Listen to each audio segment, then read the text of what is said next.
Vitamin সিতে ভরপুর আমলকি শর্টস বানিয়ে আজকে তোমাদের সামনে দেখাচ্ছি। আমরা প্রত্যেকেই জানি আমলকি হেয়ার এবং স্কিনের জন্য খুব ভালো একটা জিনিস, তাই যতদিন শীতকালে আমলকিটা পাওয়া যায় ততদিন এনজয় করে আমরা আমলকিটা খাবো।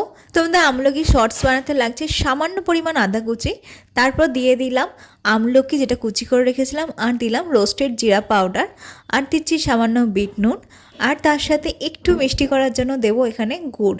এখানে কিন্তু চিনি দিইনি, তোমরা চাইলে চিনি দিতে পারো, চিনিটা না দেওয়াই ভালো, গুড়টাই দিও। তারপর দিলাম সামান্য জল, মানে অল্প পরিমাণ জল দিয়ে আগে বেটে নেব। তারপর ভালো করে বাটা হয়ে গেলে তারপর একটা ছাঁকনির সাহায্যে রসটা আমরা চেপে চেপে বার করে নেব।